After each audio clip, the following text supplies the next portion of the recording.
Kenwood and I one time were guarding one another, and he goes and makes a move, and I knew what was coming, and I dove in, and we bonked heads pretty hard. I think I had 10 stitches across my head, and he had another bunch. And so we're trying to drive to the hospital, and the bummer part was there were 11 people in the open gym, and now we're both out, and there's probably 6 or 8 college players on this floor in Garberville. Really good. And so now they can't play anymore. Mm-hmm. But I'm driving with my hand on my forehead, trying to stop this bleeding. He's over here, and we're in a manual. So I've got my hand on the steering wheel. Ken, go to second. And he's shifting because he's got his other hand over here, and he's putting it in gear. And we got to go to the hospital and get stitched up. I saw you standing there the first time that I laid my eyes on you. I couldn't get you out of all the thoughts I had. And now the end is near. Another episode of the Coast Boys Podcast. We're back. Gabe, how you doing? I'm doing good, We're joined today by Mr. Anderson, Tim Anderson. Mr. Anderson, how you doing? I'm doing very well, thank you. How you feeling? Feeling great. You ready? I'm ready. Okay, so why don't we just start off explaining a little bit about yourself to people listening? Yes. I'm a teacher at Fort Bragg High School. I've been coaching basketball and been in the community off and on since 1995. Mm-hmm. Here in town? Here in town. I've lived in multiple places, but just spent a year in Spain, a couple years in Marin, a year driving around the U.S. So we've had some different adventures, but trained as a math teacher, been doing a little bit more alt ed stuff, some Avid stuff recently, and have a little hobby ranch out here, and love being outdoors, recreating, gardening, exercising. Mm-hmm. Nice. Yeah, so the main reason we wanted to get you on is when we first started thinking of ideas of people who to interview and what we would talk about, you were one of the first people on the list. So me personally, we've had a relationship because you were my teacher in high school. I was involved in a school program called Anchor Academy, and you're one of the teachers that was fully affiliated with it. So we have an understanding of each other. Is this the first time you guys met? I think I've known you. I might have seen you around, but officially, yeah, I would say. Yeah. So we talked about this off camera, but the whole kind of point to what we're doing is to just provide a platform for people to share their story. And you're somebody that I personally look up to. I admire what you do. The way you live your life, it's fun, it's entertaining. You're involved a lot in the community. So why don't we just start off by you explaining a little bit about how you got to where you're at?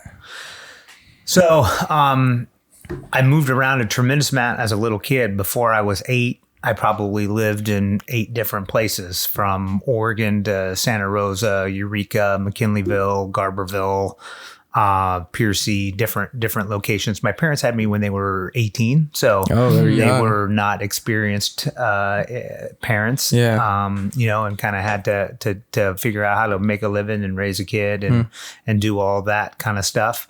And then settled in Garberville as an 8-9-year-old, and I had 2 sets of grandparents and an aunt and an uncle and another uncle. So I had a lot of support that way, and spent a lot of time, probably 13 or 14. I think I got my first mountain bike, and that was my way to be where I wanted to be. Whenever I wanted to be there, that was my escape to go visit with my friends and not be reliant on anybody else. Which then 16, the driver's license, I got it the day I turned 16. Really? So you were like doing the programs before? Back then it was taught in school. So I would miss class to drive around with the teacher, and there was always good stories about somebody not being fully prepared to drive. Yeah. But there's 2 other kids in the car with Mr. Olson driving around. He did have the brake on his side. Yeah. So, but that's kind of cool that it was taught in school. That's super cool. I feel like it's necessary. Why do you think they don't teach it anymore? I think it was a cost thing. What's it cost? $450, $500 now to do the lessons, to be able to do it. That's why a lot of kids not many people drove around unlicensed when I was growing up. I don't know if they were just more afraid or it wasn't cost prohibitive, so they did it. But kids now wait till they're 18 or just drive without a license. That's exactly what I did. I was 18. I got it like 2 weeks after I turned. Yeah, no, the day I turned there, but my grandfather was the sole guy in the DMV office in Garberville, so he actually gave me my license. Really? Oh, wow. Did you spend a majority of your childhood in Garberville? So from 8 on, I lived 2 years in town, and then we moved outside of town, and spent time there. But my grandparents ran the concession stand in Richardson's Grove, so I'd go out there. There was RVs driving through the park, and we'd hide behind the redwood tree and then go jump out and hop on the back and cruise through the grove on the back of the RVs, and Nice. little bow and arrows we'd make and try to shoot stuff and kill lizards and Nice. swim in the river.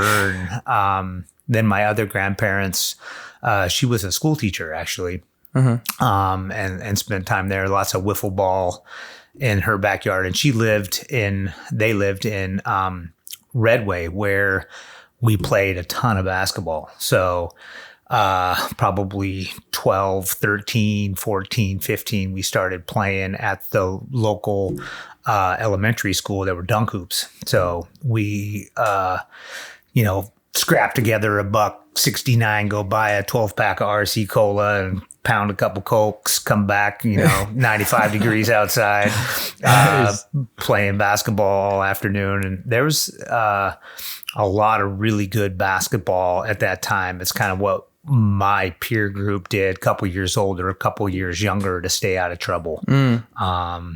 Not necessarily that was the goal, to stay out of trouble, but it kept us out of too much trouble. Yeah, absolutely. It distracts you as a kid. For sure. When did you start playing organized sports at a young age too, or is that later on? Yeah, no, soccer, baseball, t-ball. I gave up on baseball probably 12-year-old before I went to middle school. I could field all right, but I couldn't hit very well. Yeah, that's the hardest part. And it was a little too sedentary for me. I was a little too hyperactive. I also didn't like how if you made a mistake, it might be an hour and a half before you get a chance to make up for that mistake. In basketball, I could make a mistake and I felt like I could effort my way back to doing right. Absolutely. With an extra burst of something that I could control and work harder to get it back. Where in baseball, it was just a focus scenario, and that was not in me. Yeah, that's a good point. Like we talked about it that one time, but in soccer, in basketball, it's constantly going. It doesn't stop. So in baseball, it's a sport where if you're batting, all the pressure, all the eyes are on you. If you're pitching, all the eyes are on you. If the ball gets hit out to you, all the eyes are on you. And if you make a mistake, it's amplified. For sure. It's a long walk back to that dugout after you strike out. And it's just embarrassing every single time, especially if you're not good. My head's hanging. Yeah. I played at a young age, but again, it was almost the same thing. It got boring. Yeah. After a while, it was just practice. I think was fun, because there was enough guys that there were enough balls that could be hit at you and kind of break down into stations and do that kind of stuff. But as far as the game part, when the game is less climactic than the actual part of it, at some point, my priorities changed. Yeah. So you mentioned your parents had you at a young age. After they had you, did they go on to go to school? No. So they struggled financially. Different times. They tried to run a gift shop and a restaurant, and with that, the seasonality of Garberville, as you can imagine, is not unlike here. And that you make good money 3 or 4 months a year, and then kind of lose money the rest. Right. And they couldn't keep her going and declared bankruptcy on a restaurant, and then had tax stuff that they didn't take care of. And so, we really struggled financially. And I think that at times took a toll on their relationship. And there were other issues, with addictions to different scenarios, with that, with some alcoholism and some other drug abuse that was there. I don't know that it was necessarily, it was in my face, but it affected me, not in a way that I got caught up in it.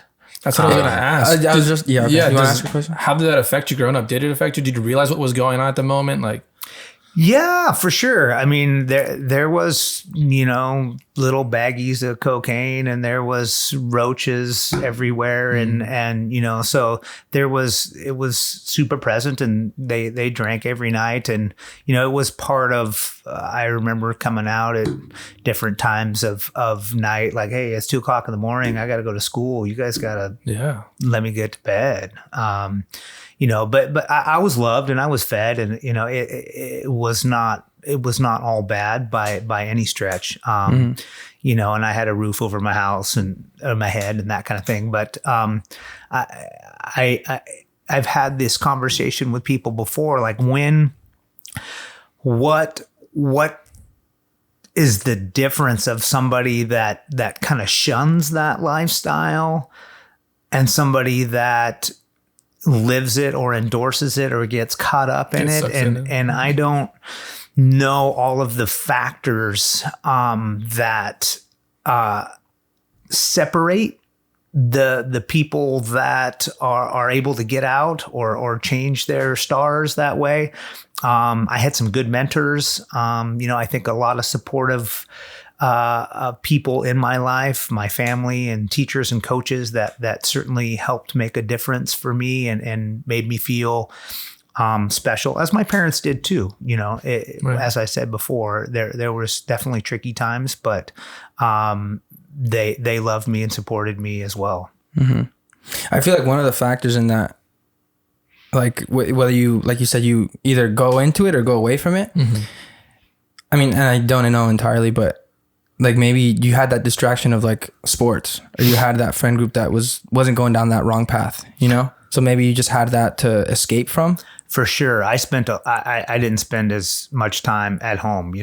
That's where that first bike that I got to where I could get out and go play with my buddies. Right.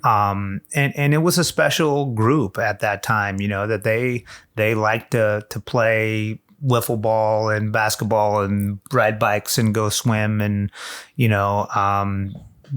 go to the river and very different than nowadays. Yeah. I think everything is just going towards online, right? People rather stay in and play video games or go on some new app or something on their phones instead of going out and doing all this fun stuff. For sure. I was riding my bike 13, 14 miles to different places to go check out. And I mean, it's pretty rural up there, and riding on the highways and different scenarios. So I could go on about some crazy Garberville stories at different times, but it was a special time for sure to be out and about and just doing stuff on your own to kind of be with your buddies and whatever you wanted, but it was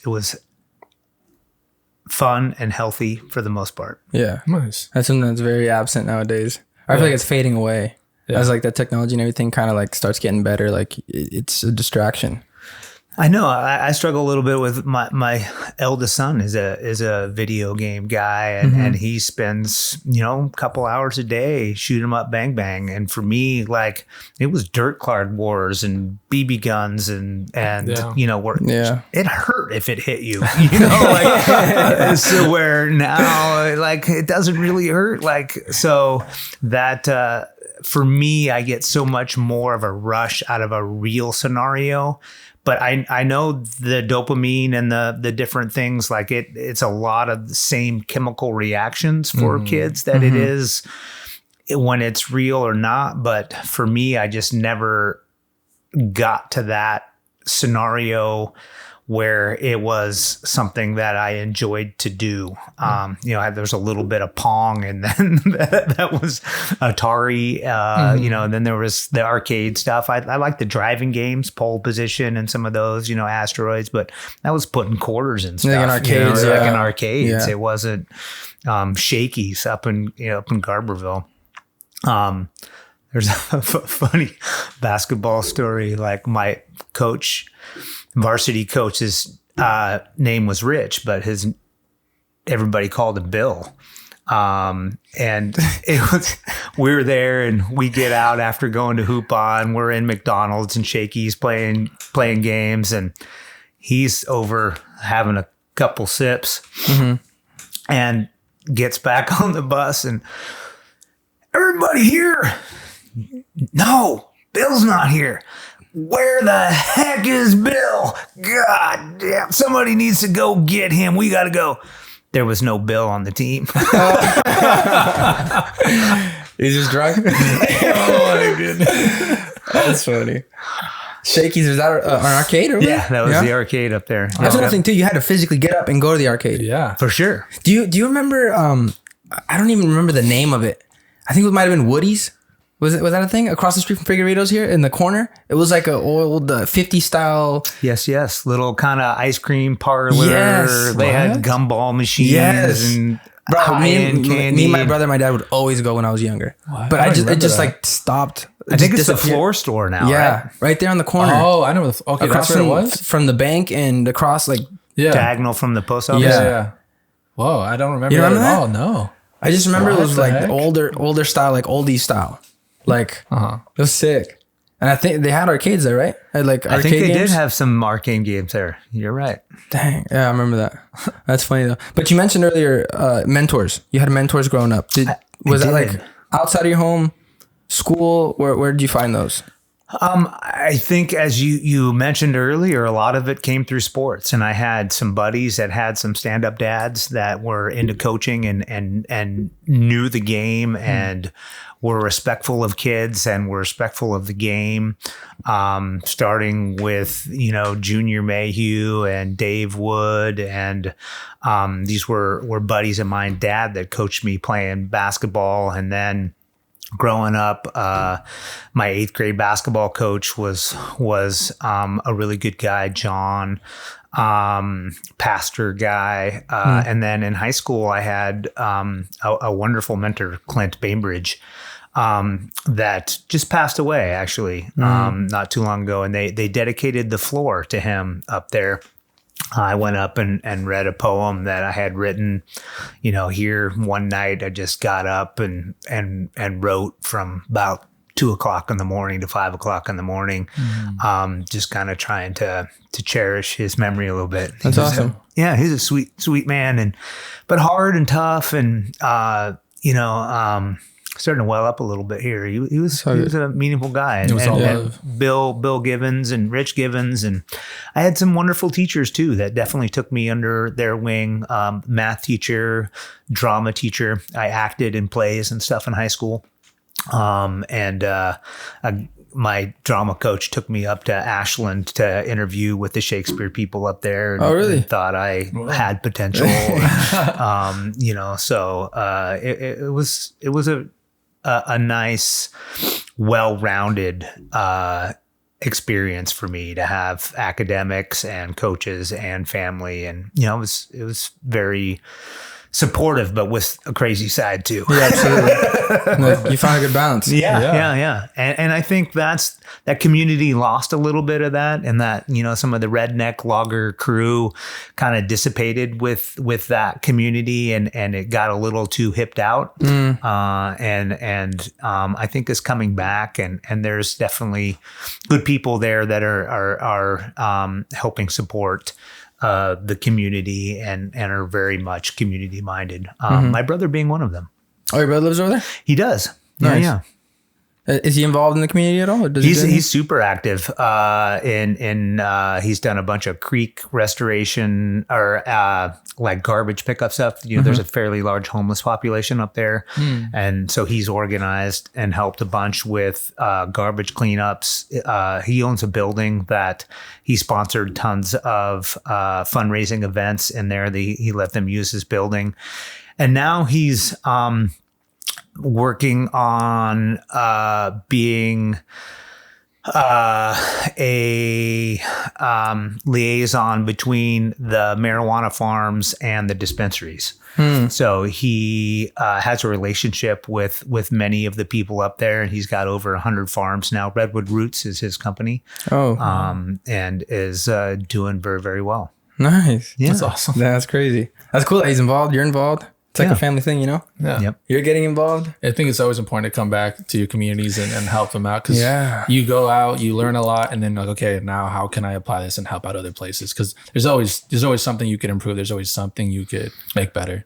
Yeah, we went to one of Miles's back to school parent days kind of things, and the president of the university was giving a talk, and it was like, hey, go back and work at your rec department, but how can you take on a leadership role? How can you change this? How can you make it better? And that's what you guys are trying to do. We all can contribute in different ways, and to take the time and the energy to do that, to leave it better than you found it is a good motto.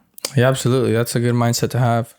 A question I wanted to ask was, when you were that like younger growing up, do you know when like that switch happened? Like you wanted to go to school? Like was that always like a thought of yours growing up? Like I want to go to college, I want to get a job, or was it more you trying to figure it out on the fly?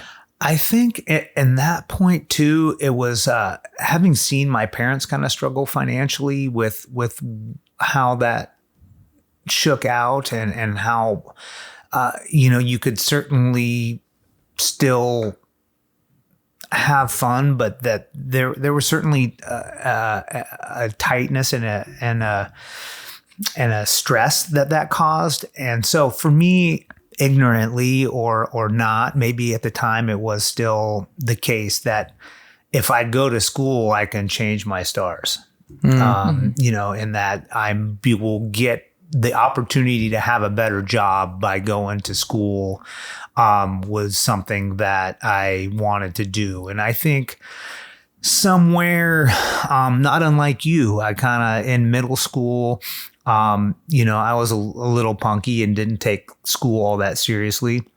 And then somewhere freshman year is like, I need to figure this out because I'm kind of on a road to nowhere. And started studying and took school a lot more seriously. And then, got to where I was in the upper 3.0s and, more A's than B's and that kind of stuff, and sports and ASB, and kind of figured it out, and was lucky enough to be able to apply to schools and got in and got a bunch of financial help, Nice. with some scholarships and some Pell Grant, Cal Grant, all that kind of stuff. Was college talked about as much as it is? Like I feel now, it's like you're always preach like the next step is college.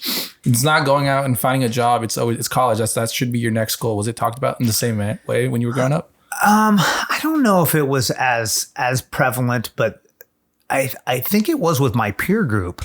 It was definitely, there was some kind of back to lander hippie people that, double major from Stanford, but they wanted to live a kind of a back to earthy kind of life. And that was a place that they could leave the Bay Area and go do that. So they were educated. And so I grew up with some of those people and people that had gone off, my best buddy growing up, Ken Woods, his dad went to Cal Poly and got a ag science degree, but, ran the ranch. Some of those kinds of scenarios. It was certainly talked about. It wasn't something, my parents weren't educated, so it wasn't, but my mom's side wasn't at all, but my dad's side had done some education. So it was kind of, certainly mentioned, but my kids, it's always been you're like going the to goal, school. yeah. I don't care what you do, but you're going to try school first and then figure it out from there. And that, I think, so many times now, school without it closes so many doors. Absolutely. And we can make a great living and do a lot of different things. One of my sons is super handsy and on and would probably go right into building in the trades if he could, or, if school wasn't an option or we couldn't afford it or that kind of thing. But like, go get an engineering degree and then come back and do that if you want. And then you can do other things where if you dive right in or, work first to go back to school, it's doable. But as you're finding out, it's challenging. It's hard. Yeah. It's hard once you have some money in your hand to leave that and go sacrifice to go back. If you don't know the difference, it's a little easier, I think, sometimes. And do you remember like your process, like finding school? Like, okay, first of all, were you involved in any like school programs to like push you towards college? No, I don't know that there were many of those around, like an Avid scenario, or I had some buddies that certainly Upward Bound was a program that was there. I didn't participate in that, but I had a couple good buddies that did that. It really helped them. They lived on campus for a semester and, through the summer, and took college classes on the Humboldt States. And they both went to school, and one of them's I'm still in great contact with. He comes up 3 or 4 times a year and hangs out. Nice. I have some dear, like we host a 4th of July party, and I have grammar school buddies that still swing by. Really? That's cool. That's super cool. That That's really spend the weekend here, and college buddies. And so to have those relationships that last that long, I kind of related a little bit to like war buddies, and that they sacrifice for one another. And, we definitely bled and sweat. Yeah. And Ken Wood and I one time were guarding one another, and he goes and makes a move, and I knew what was coming, and I dove in, and we bonked heads pretty hard. I think I had 10 stitches across my head, and he had another bunch. And so we're trying to drive to the hospital, and the bummer part was there were 11 people in the open gym, and now we're both out, and there's probably 6 or 8 college players on this floor in Garberville. Really good. And so now they can't play anymore. But I'm driving with my hand on my forehead, trying to stop this bleeding. He's over here, and we're in a manual. So I've got my hand on the steering wheel. Ken, go to second. And he's shifting because he's got his other hand over here, and he's putting it in gear. And we got to go to the hospital, get stitched up, and it's happened multiple times. I was with my wife at the time. Oh, not again. That's so funny. Were you always like, growing up in high school, you always like the better player? Or were you just like, I was middle of the pack. There was a lot of guys that were very good from like 84 to 92. There were 2, 3, or 4 college ability players on every team. Really? Yeah. Like starting Humboldt State point guards. Jack Bainbridge started at the point guard at there, and he brought a bunch of guys down to the gym at South Fork. So there were, like I said, college studs rolling in down there. Ricky Mayhew, Gene Cotter, Steve Ball started at Sonoma State. Mike Phillips played at Sonoma State. Walt Colbert played at CR. Cotter was at Holy Names. Jake Burgess at Holy Names. I mean, the list could go on. Yeah. Ken Wood played some at Davis.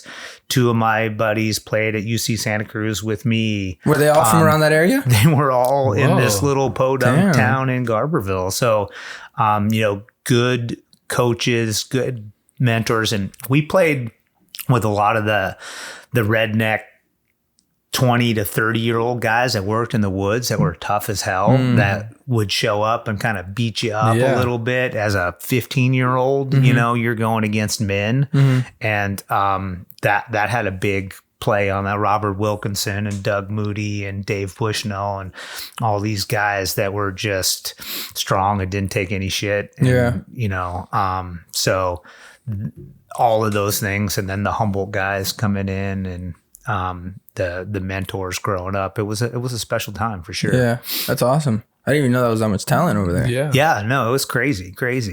I don't think I got everybody. Yeah, there's more. And like growing up or like playing against them, because you said you were in high school at that time, right? Yeah.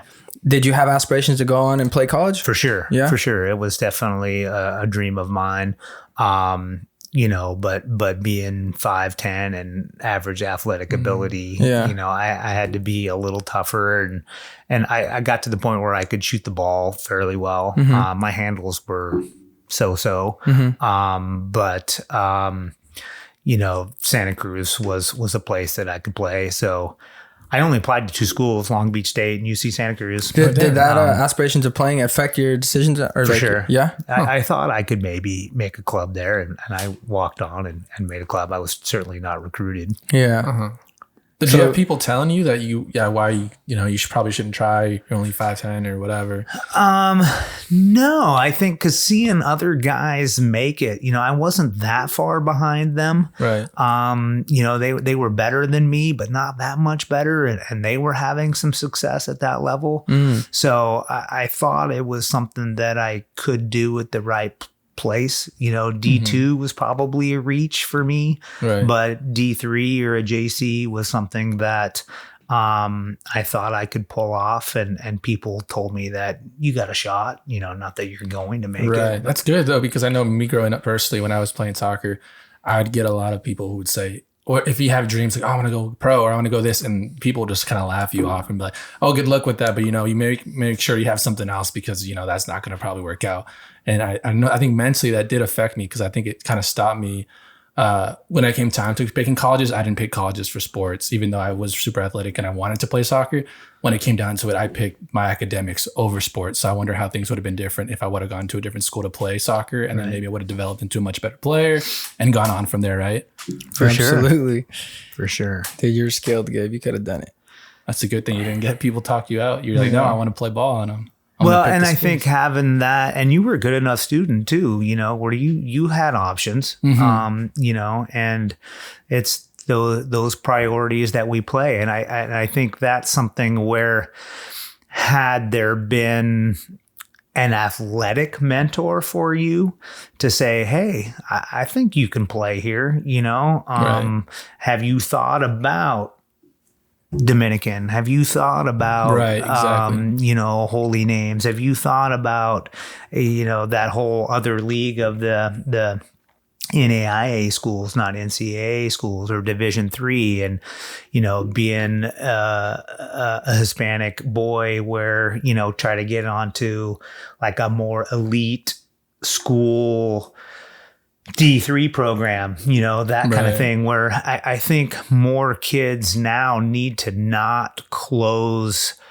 the door with seeing the price tag on these private schools. That's a really good point. That there's a lot of money to be had. They're endowments, and if it's a good fit and you're a really good student, I think you need to throw your name in the hat, because there's money to be had there. Not if you're an average student, you know, you've got to be good, but that there's ways to find money to school. And that's one of the things that I learned some from the AVID program and teaching an AVID crew.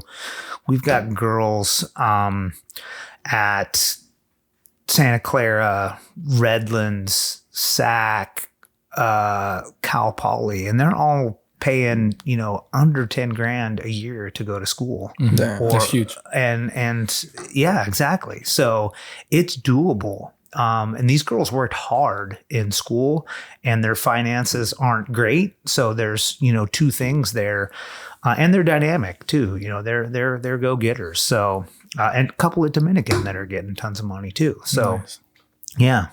Damn, that's awesome. I didn't even know that. Yeah. I feel like that's the important thing, is just to kind of like let people know, hey, like this is an option. You know, like you said, don't shut the door on, because that's exactly how I thought. I'm like, I don't want to, like when I was in Mendo, like I was trying to go to William Jessup, and I was like $64,000 a year. You can't help but look at the price. Yeah, I'm like, dude, there's no way I can afford that. Like, I don't know how much, like what my financial aid package would look like, but still, like that's a lot of money. That is a lot of money, but I think that to know that there is so much that they'll give out, that if it's a good fit, exactly. But many of these institutions take 45 off the top, you know, and then you're paying 20, and that's what you'd pay to go to Sonoma State or less. So it's definitely something to look into and not shy away from. Yeah. So you mentioned you went to Santa Cruz. I did. I went to UC Santa Cruz. And how was that? It was a great place to go to school. Yeah. It was far enough away, but not too different. Garden was pretty rural. There's no stoplights. Oh, really? So I went to school with I think I graduated with like 70 kids. Oh, wow. And that was a big class.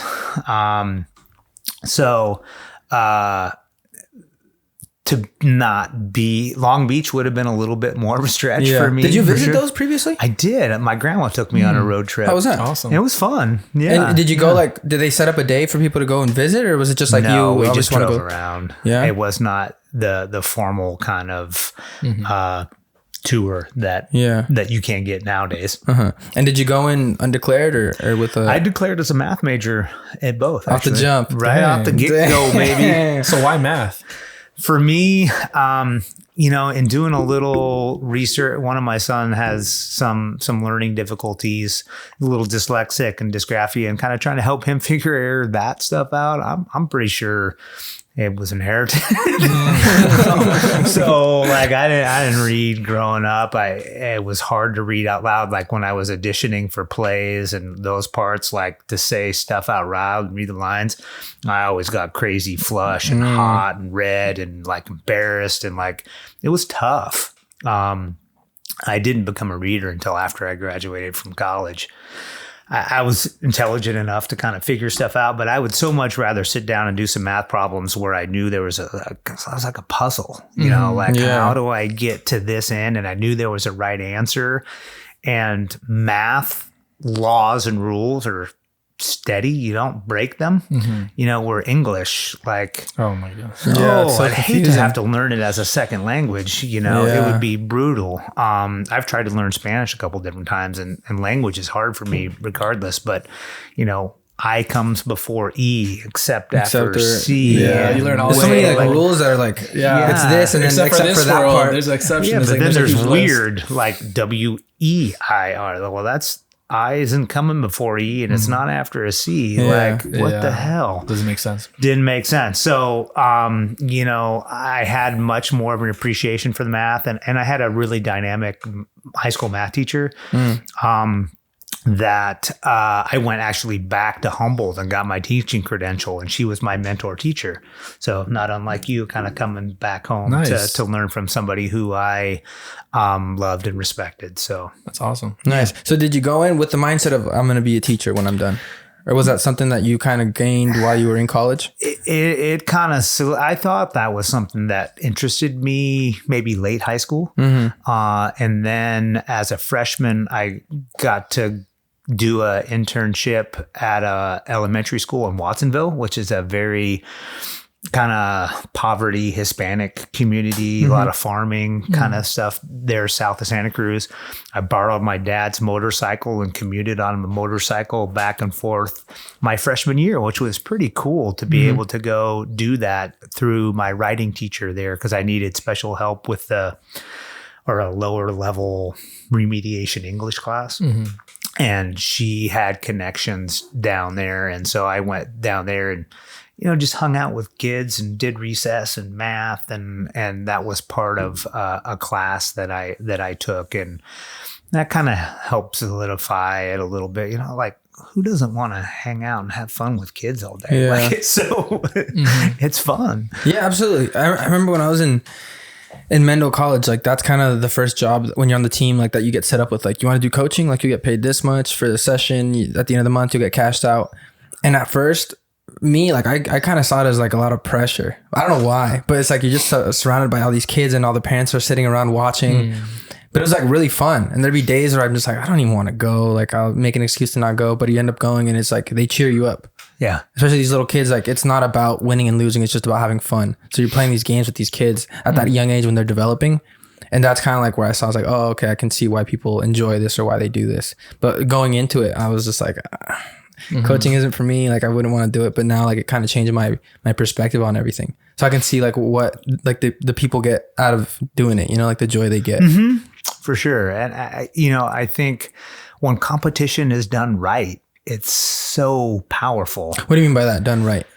Like, to win at all costs is not the right way to go about it. I don't, to have it be fair, to have it be, that the work is what gets you there, the sacrifice for your teammates, the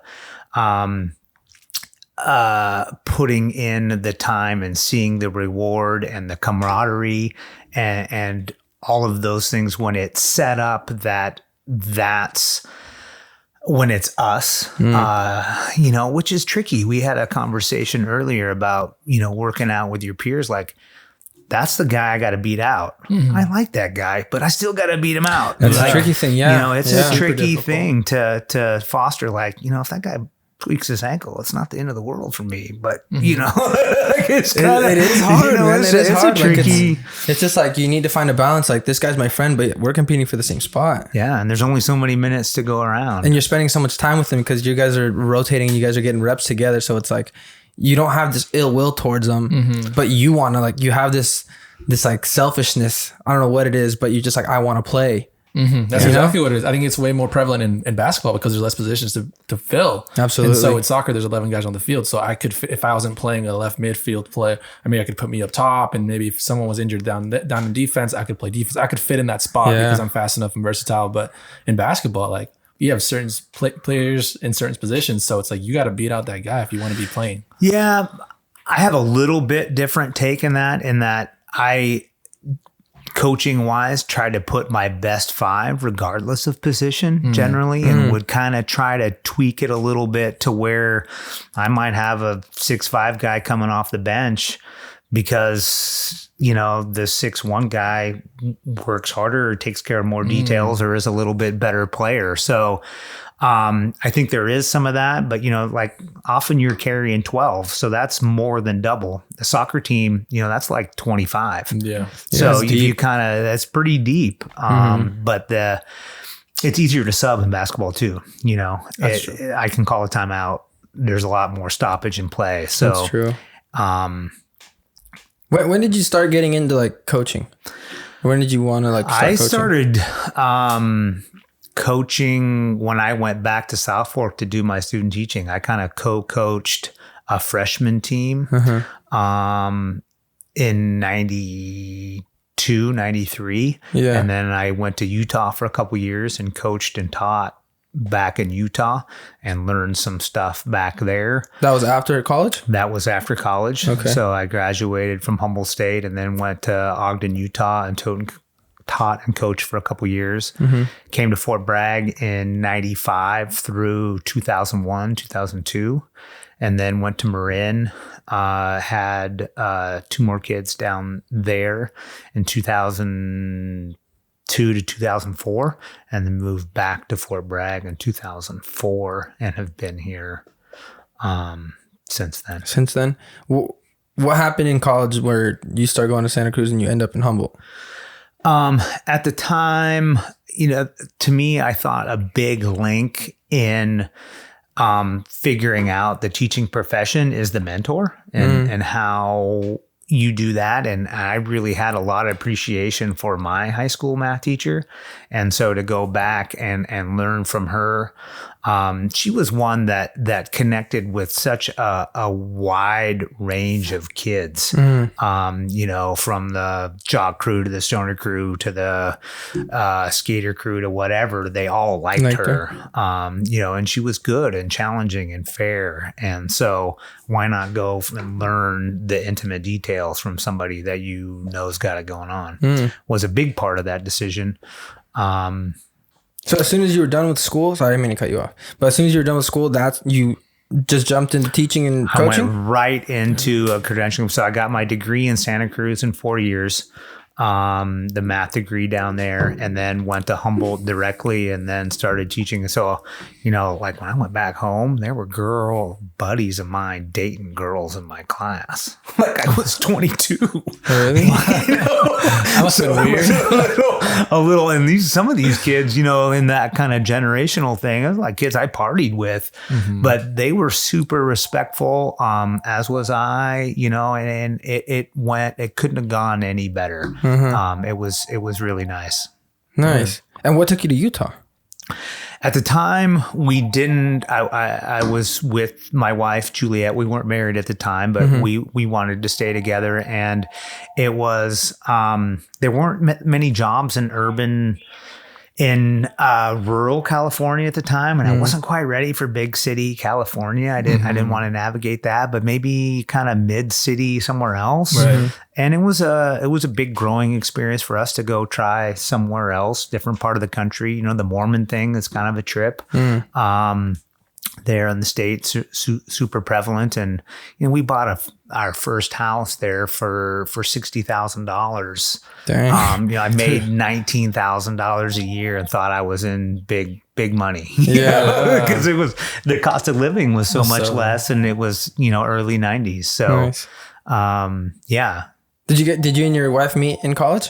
We did. How'd you guys meet? Yeah. Kind of crazy story. Actually, she knew some buddies of mine, but I helped her off of the floor from an intramural basketball game. She had twisted her ankle really bad. She was an opponent, and she twisted her ankle, and I helped carry her off the floor.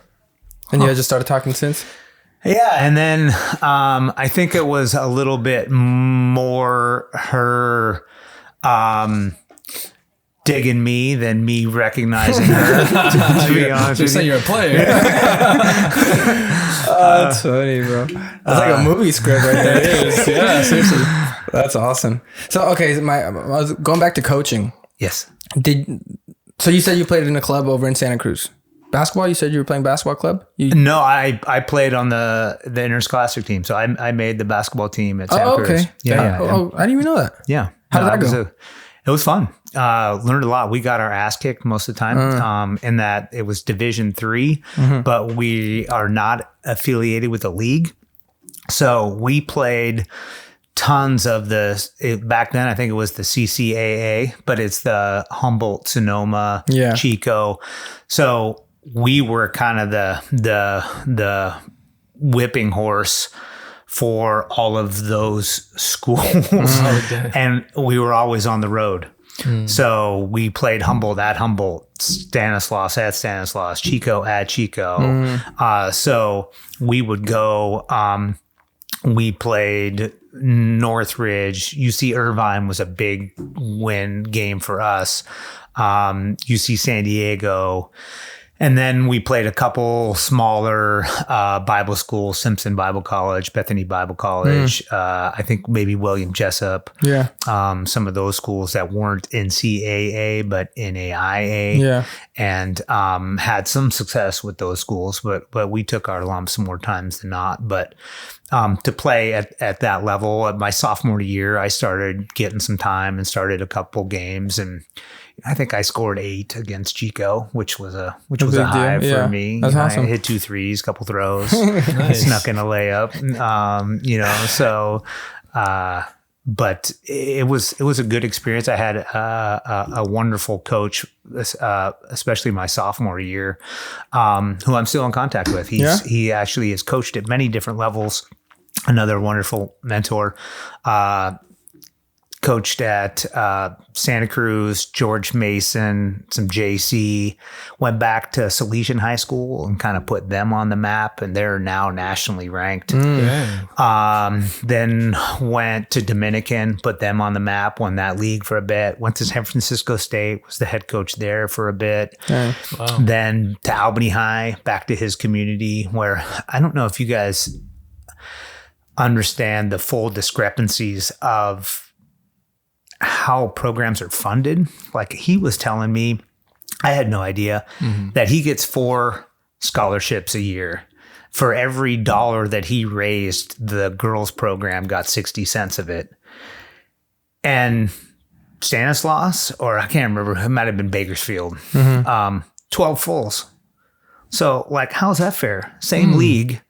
I only get 4 fulls. You get 12 full. Everybody's on a full ride at your school. That? Like, I think it's the university and like Title IX and how stuff gets funded and like pretty crazy. So it's like, I'm an underdog every year at San Francisco State when I just can't compete with that. You know, I mean, he did, but it was hard. Yeah. So he went to be an underdog in his high school, local high school where his boys went through and kind of put them on the map and turned that program around. And so he'd come up to our tournament. Actually, he was up here this last year with his brother, and we went to the Milano and shared a bunch of stories about one time, and we would actually drive the school vans as players to the games, and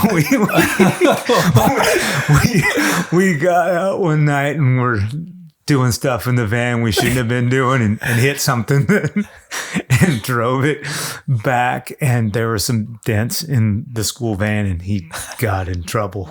Dude, were you guys allowed to do that or you just didn't tell anyone? Yeah. Don't you have to sign waivers?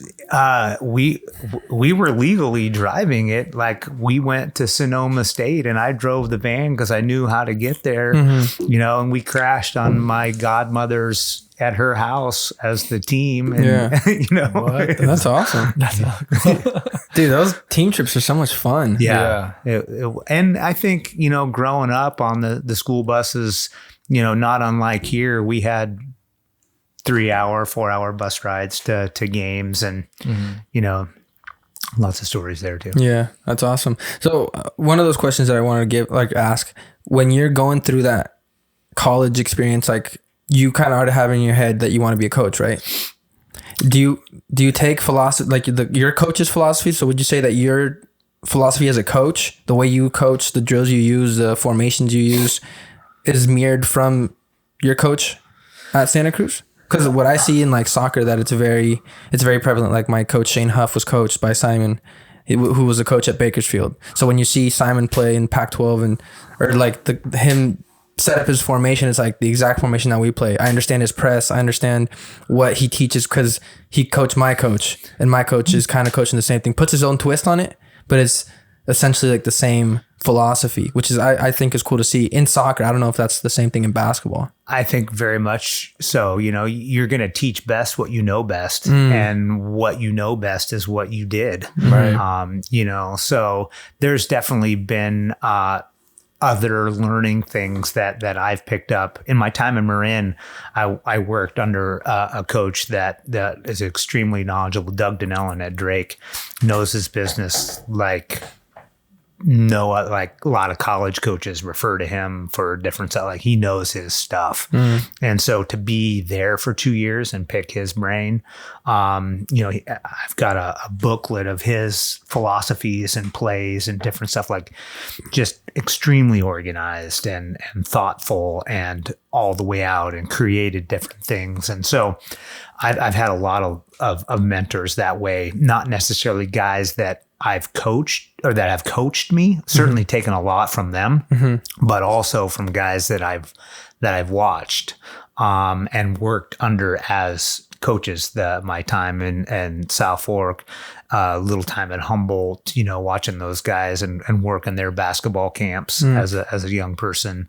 My time in Utah, my time here, you know, with Chuck Allegrini and, you know, just trying to observe and learn. I don't claim to know it all and still have a lot to learn, and I'm open to that. And one of the things right now I'm waffling on is, do I take a little sabbatical year and go and watch some more guys go to work and do some things at different levels? I've been to Vegas and a bunch of different clinics and watch people set up their drills and go, you know, and I watch videos and read and different things. So I'm still learning a lot.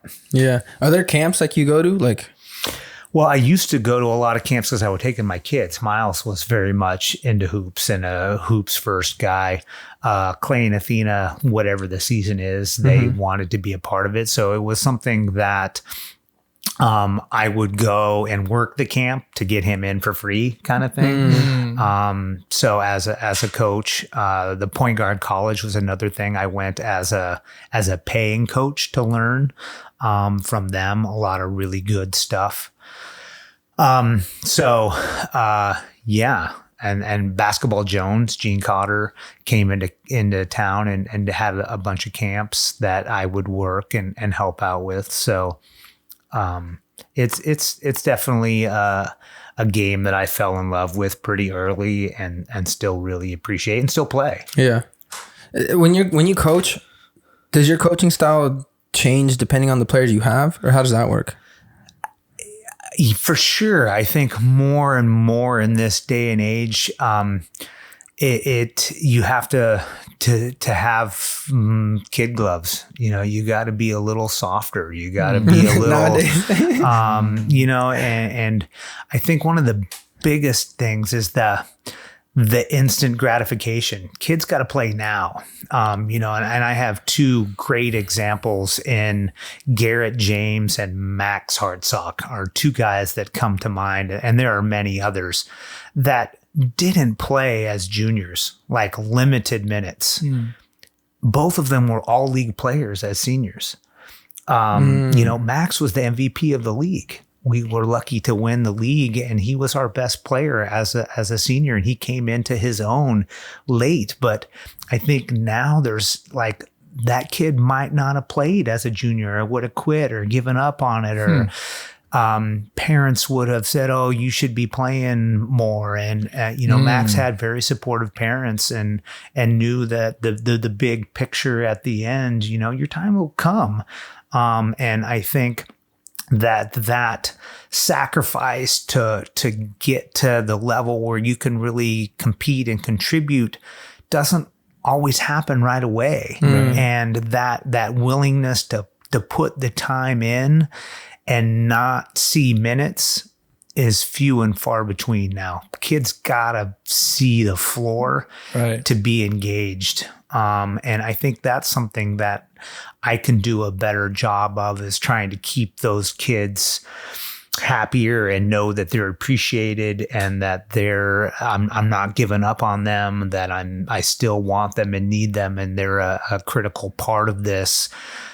But when they're not on the floor, that's a tougher sell. That takes a lot to, I've coached my ass off on a 5-23 team, trying to come up with something to say every day to keep them motivated and coming into practice. And, I've had 23-5 teams where, we just let it ride, but I get all the kudos when we're 23-5 and winning. And it's, I'm not working as hard always as I am trying to get them to show up every day and work hard. So that's an interesting take on it, because I've been a part of winning teams and then I've been a part of losing teams, and the vibe is different, because you start off the season, okay, you're optimistic, and then 0-1, that's fine, guys. As a coach, I don't know, as a coach, but as a player, the coach is like, it's good, we can get back, we just work harder. 0-2, it's like, okay, it's fine. We can get it back. 0-5. It's like, it's like, okay, what's happening, guys? We need to get our shit together. So it's like, as a coach, how do you, because you start off up here, and all of a sudden you're kind of decline. And then by the end of the season, you have a losing record. You have no chance at the title, at the conference title. What do you tell your team? How does that, how do you keep them engaged? How do you keep them motivated? It's like some of the kids, that's when you see kids starting to weave out, they start quitting the team. What's the point? There's no People motivation. starting to give up in practice, not trying. As a coach, how do you deal with that? It's really hard. You have to kind of set smaller goals and realistic goals, and hey, let's not lose a quarter by more than 4. Hey, can we hold this team? Points are tough to come by right now. We can't always control that the ball's going in the hoop, not unlike soccer. I saw something the other day, a team dominated the minutes. It was 70-30. And they lost. And it was the biggest time domination loss in 15 years or something, you know. So hoops is not quite like that, but that to control the effort and control the attitude, and you can't always control the outcome, you know, and the officiating, and trying to stay focused on what you can control and how you can maintain the things that you can control, and keep that in perspective. And, you know, for me, doing this long enough, as I said, I've been 5 and 23 and 23. And actually, I was lucky enough in Marin I had a 24-1 season. Dang. That was super fun. Down there, kids really wanted to be a part of the program. Like Jake basketball was a thing. So I was falling into an already established program that kids really wanted to be. So it was an easy sell, and they did whatever was asked. And so when I was down there, I was 45-5, I think, over the 2 years that I was down there. And then, you know, coming back here, it's humbling at times. What are the to differences? Be the I was just about to ask, like, what? I think, you know, there's a lot more kids that specialize in just a sport. One sport. You know, one of the things he had built-in pirate camps. So from third graders to sophomores, 5 weeks of his summer, his gym is full with kids from his community where his high school kids are coaching it, and he's paying them fairly well, and they're going. And so, like, I want to be a Drake Pirate. You know, if you implant at a young success age. breeds success, you know, and he knew his business, and had that going on. And, you know, it was just, I think those were parts of it, you know. And to kind of come back up here, it seems to me more and more like if I wasn't opening the gym, kids weren't playing. Like for me growing up, it was us calling one another, swinging by the court and saying, hey, that's 2-on-2, let's play. Yeah. You know, and I don't know that I played a lot of one-on-one, you know, where we never called a foul on one another, you know, and just one offender versus two defenders, you know, because that's all that showed up that day. And so you're beating the crap out of one another and working on skills and how do you get creative and get a shot off and get stronger and, you know, those kind of things. And I don't know that happens on the regular basis, that, you know, playing is not enough anymore to get to the next level. You got to put in the time on your own, and your body. You know, I didn't spend time in a weight room growing up and was able to play at the next level. It's a And huge one. now, if you're not putting time in the weight room, unless you're a freak, you're not getting there. Yeah, it's very true. There's like a science to it now.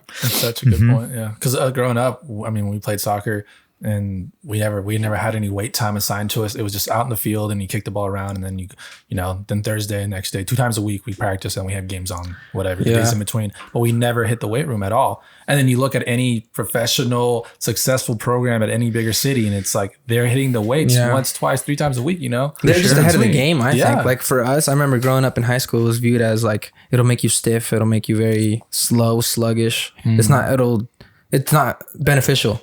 But in reality, it's like injury prevention. It's like, it's good for you. For sure. And you don't really learn that until you're at the higher programs. To think about how successful are players that have put in a little bit of extra time, that they're there, to think about where you might have been with more mentoring and more coaching.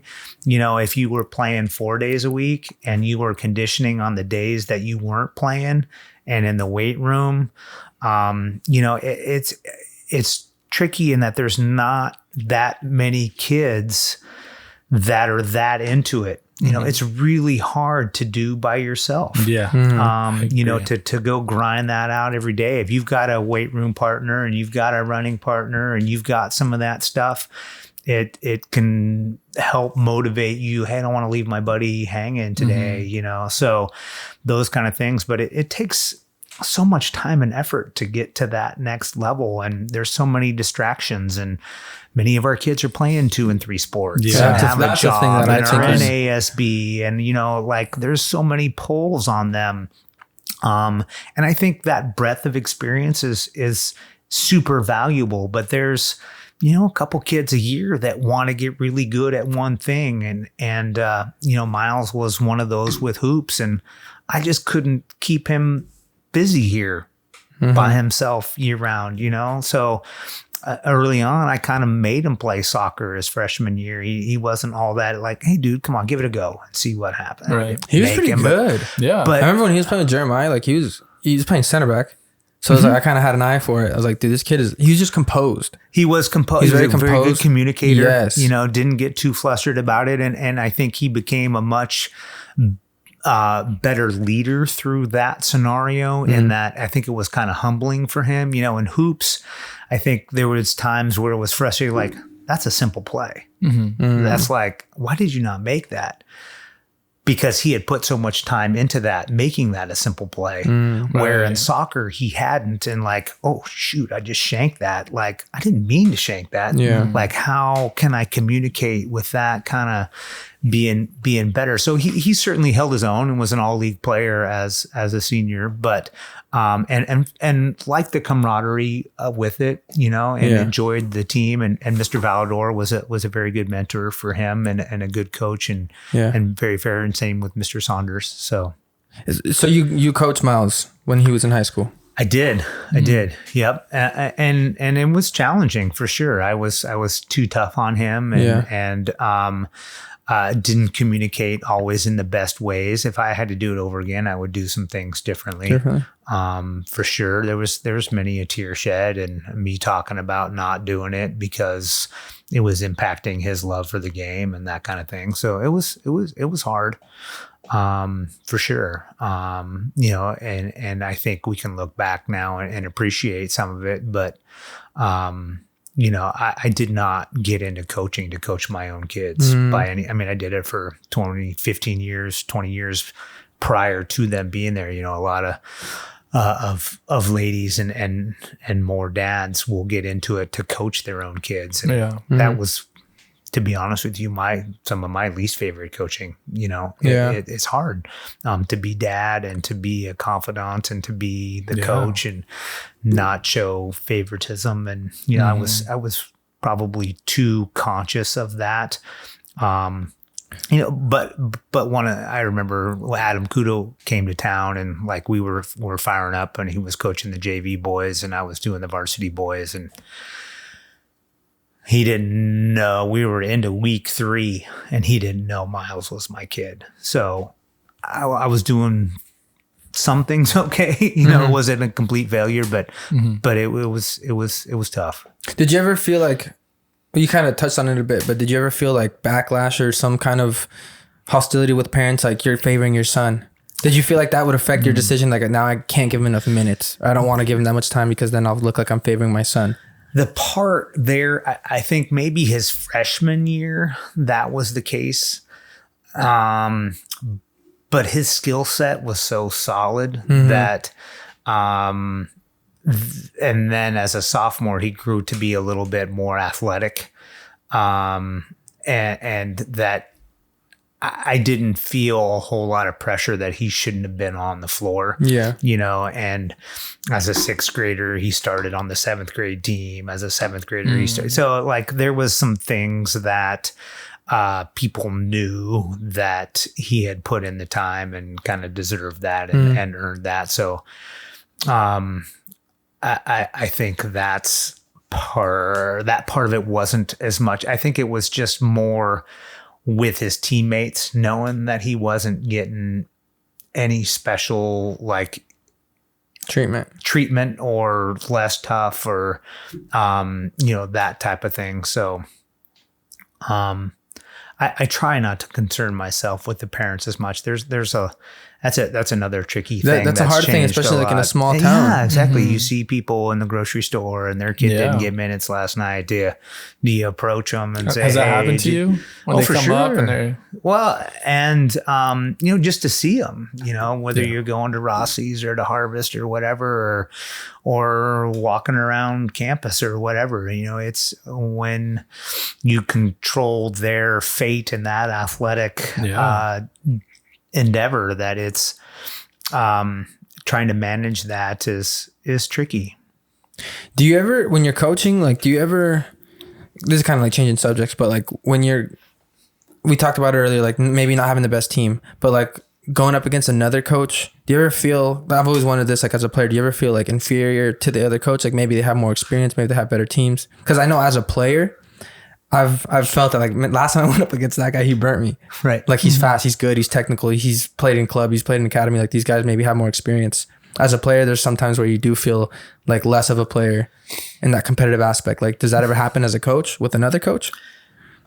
For sure. And I think for me around here, I've put in a fair amount of time and paid attention and tried to learn. And there's guys that certainly know as much as I do. Mm-hmm. I don't know how many of them know that much more than I do, but to try to figure out how to go about their weaknesses and how, when you have an inferior crew of athletes or less skilled basketball players, how do you compete as best you can against what he's going to put on the floor, and when he makes this adjustment? And there's a lot of X's and O's and hoops and how you can kind of control it. And that's one of the things that I've liked coaching basketball more than soccer. I coached the girls soccer program for a couple years here. Actually,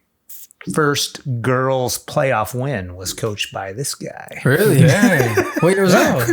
1996. Dang, I didn't know That's that. awesome. What the heck? Yeah. It's when they went to smaller school playoffs. Yeah. So now I have to say, we'll cut that part out.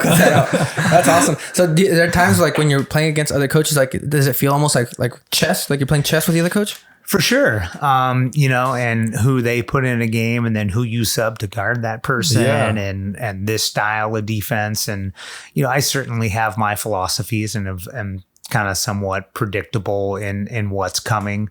But I think to be able to do that as best as you can and have a counter to what they're going to do is, I'd rather do one thing really well than have 3 or 4, 5 different things that we do average.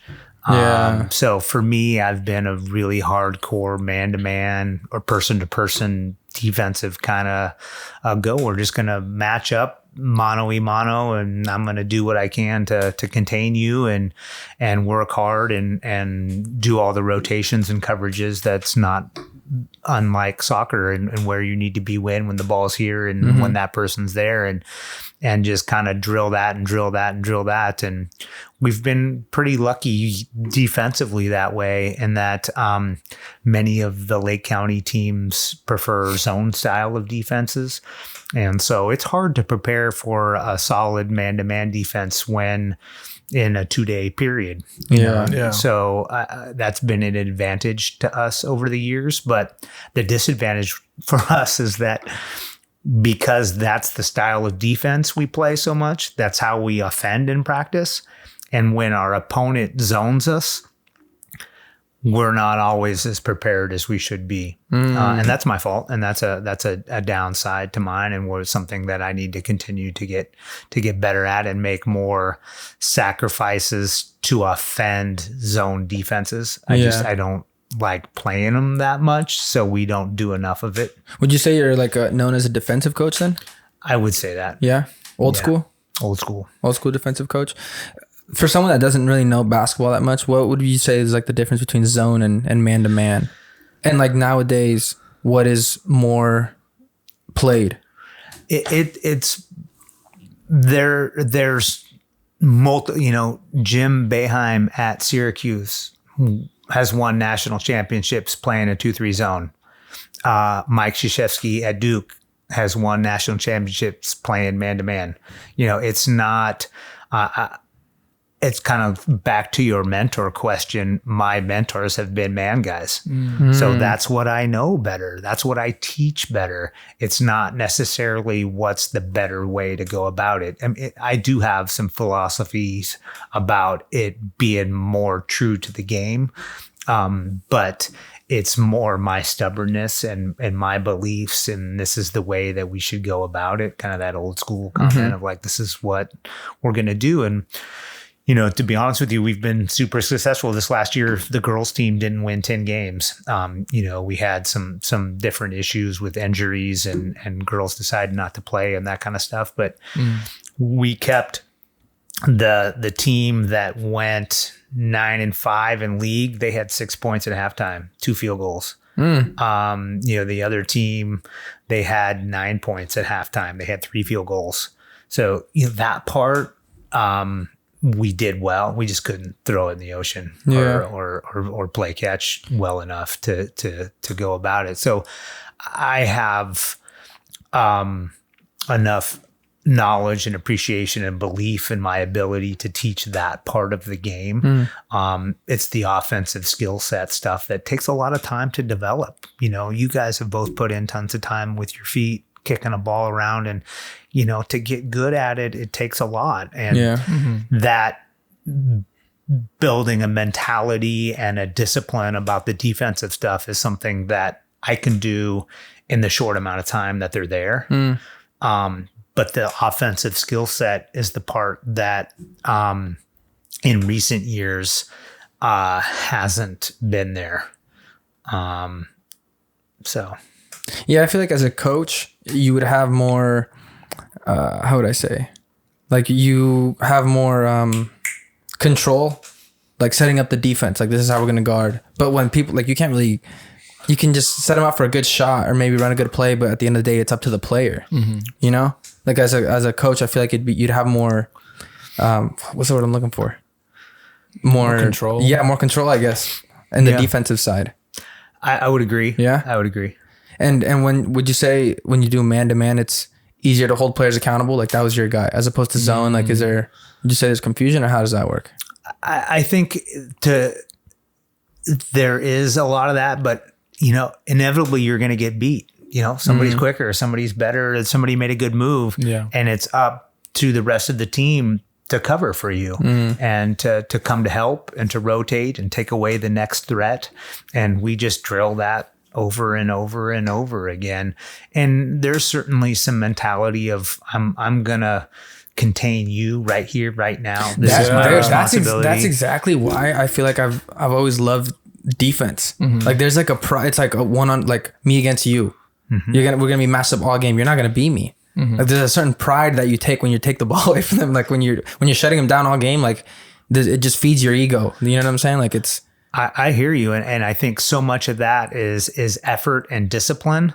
Where on the other end of it, there's a skill set. Like to blow by you to make that play. Like I gotta have some skill. Yeah. Not just an appreciation for angle. I mean, there's some skill to the defensive side of it too. Yeah. But I think so much more of it is just that dedication and toughness to the beliefs that I can contain you.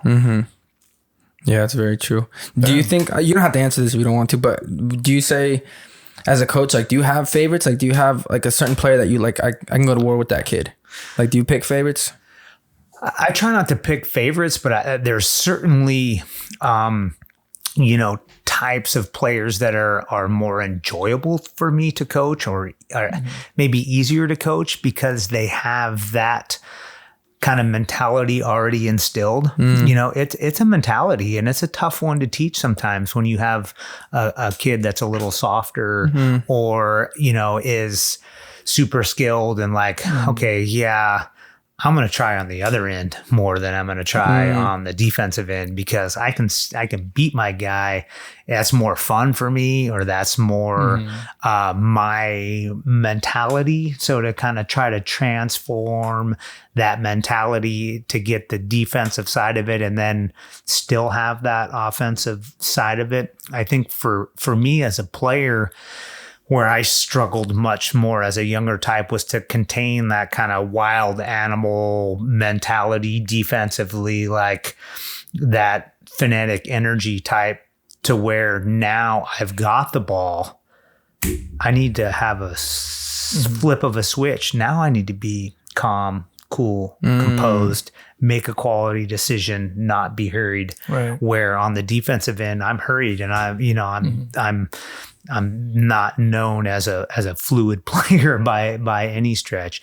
So to kind of instill that in kids is tough, whether they have the offensive side to get them to the defensive side, or if they have that defensive side to get them to slow down on the offensive side and get themselves under control and on balance and make a quality decision. Right. Would you say that's the hardest thing about coaching, or what would you personally say is the hardest thing about coaching? I think to try to get everybody to buy in what you're selling, and it's a captive audience and they want to please because they want to play. But at the same time, they come in with what their parents are telling them, or what their middle school coach is telling them, or what their buddies telling them, or their girlfriend's telling them, and having these preconceived notions of what their role should be. So to try to convince them and explain to them what their role is, and often I'll use analogies from other sports. Baseball, does everybody get to pitch? No. In basketball, not everybody should shoot the ball. Your role is not probably to score 10 points a game. Your role is going to be to defend the heck out of the basketball, go rebound, set some good screens, and you're going to get a chippy now and then from working hard, but you don't have to shoot to be on this team and to be on the floor and to be, so to kind of try to sell those roles and how important they are. Sometimes when the outside influences, how many times have you been in a gym and mom or dad are yelling, shoot it?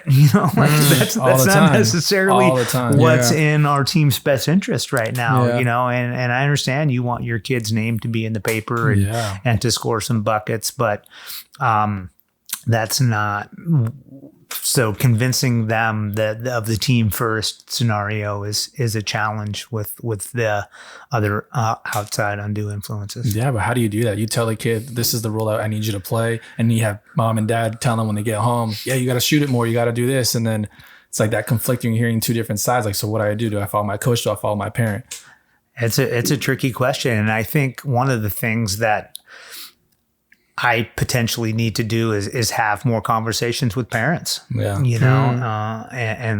let them know more of what their kid needs to do to be on the floor. And Johnny or Susie doesn't need to be doing this to be on the floor. This is what they need to be doing. And like it or not, I'm the person in charge right now. And this is the way that I think we can be the most successful. Right. But, those aren't easy conversations to have. And I think for the most part, kids kind of get it at the end, more so than I think the parents or the aunts and the uncles. That's the one that's a tougher sell. And, I've been a parent and been on that side of it and generally have a pretty healthy perspective, and it's not easy.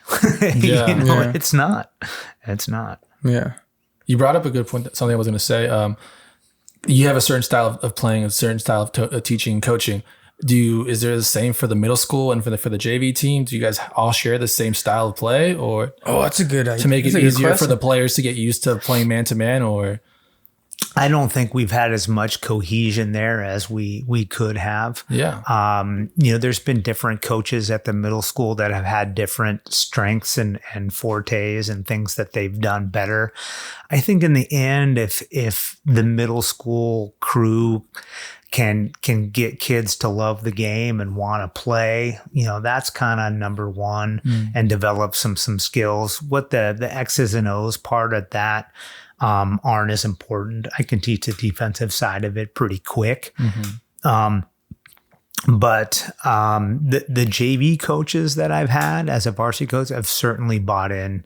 It's kind of one of the requirements that I've been fortunate enough to have. They haven't done their own things. They've bought into what I'm doing as the varsity coach. So and there's been a lot of really good coaches at the lower levels that have helped us establish some good programs and some good teams. And we had some through the mid 2000s. We were super successful, and then we were in smaller schools. It kind of ebbs and flows with the kids that fall in love with the game and the athletes and the supportive parents and this kind of and that. And we've had different kids move and this and that when we were on a big uptick. So we missed out on a couple other big winning years with some key pieces. Decided not to play or move on. That's always the worst. That sucks. Yeah. Because as a player, being on teams like that, I've had the best players quit, and I was like, man, what's going on? We need you. You almost feel betrayed. You almost feel like, come on, dog. We needed you, and you're gonna quit on us. We went through the ringer together, and sometimes right before season starts. So we did all the preseason together, all the fitness, all the conditioning. We've been getting ready for war together, and you're just gonna quit on us. So I can only imagine how the coach feels like, and especially this is one of my best players. And a lot of times it like you said earlier, it is the parenting. I think that's one big key of it. You have the parents that are like Mike, and that happens a lot in this small community because they're like, my kid's a fish, big fish in a small pond. He should be playing. And thank God my parents weren't like that. They didn't really understand the game enough to be pulling me in and out of games or off teams. But like you mentioned earlier, that's something that I do notice. A lot of times it is the parenting. Yeah, and there's a lot of different pulls on kids. We've talked about the social media and the video games and there's so much going and around. sex and drinking, and there's a lot of different things that will attract a kid away from a focus that they need to be there. And some of those things are more fun, showing up and getting beat up and working hard and sweating and puking and making bleeding time for and the gym and making time, that's a lot of sacrifice. And it's certainly worth it for us, but it's not for everybody. And for me, I think one of the things that I could get better at is kind of recruiting or letting kids know, I've never asked somebody to come to play basketball. It was so meaningful for me, and I just never wanted to hear the word well, you asked me to be here. No, I didn't. You want to be here because you want to be here. I want you to be here because you want to. And so those kids that have kind of been tweeners, it's a bummer for them to go, and I miss them, and they would certainly help us win more games. But if you don't want to be here, that's fine. That's good.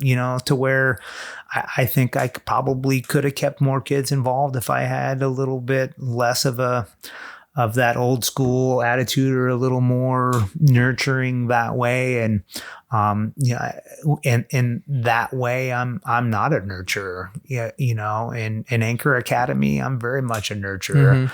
But the sporting thing is a different element to me that I treat much differently. There's been kids in my class that have come and watched a game, damn, you're Anderson, you're so intense. What the hell? Where's that switch? It is a switch. That's exactly what it is, though. Being able to have that competitive nature when you're in a sporting event, when you're coaching that team, and then you're in the classroom, and you got to be more nurturing. You got to be more understanding.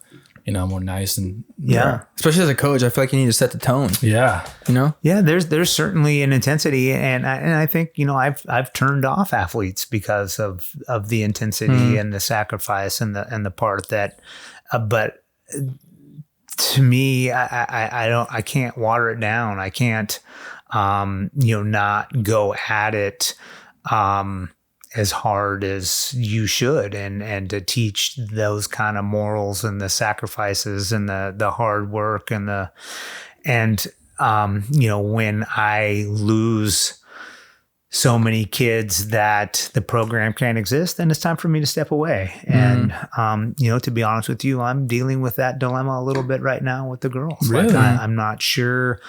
Like I had a couple girls decide not to play, and certain part of it was me. And, I'm not blameful of them. It's the way that I go about it and the way that they didn't want to go about it. And, but to find that line of where how hard to push and still keep kids engaged and still be fair but still have super high expectations, and it's an art for sure. It's a skill. Something that you mentioned earlier, like it was way different for you at Marin than it is here, because obviously the pool selection is much bigger over there, so you have players competing with each other just to be on the team.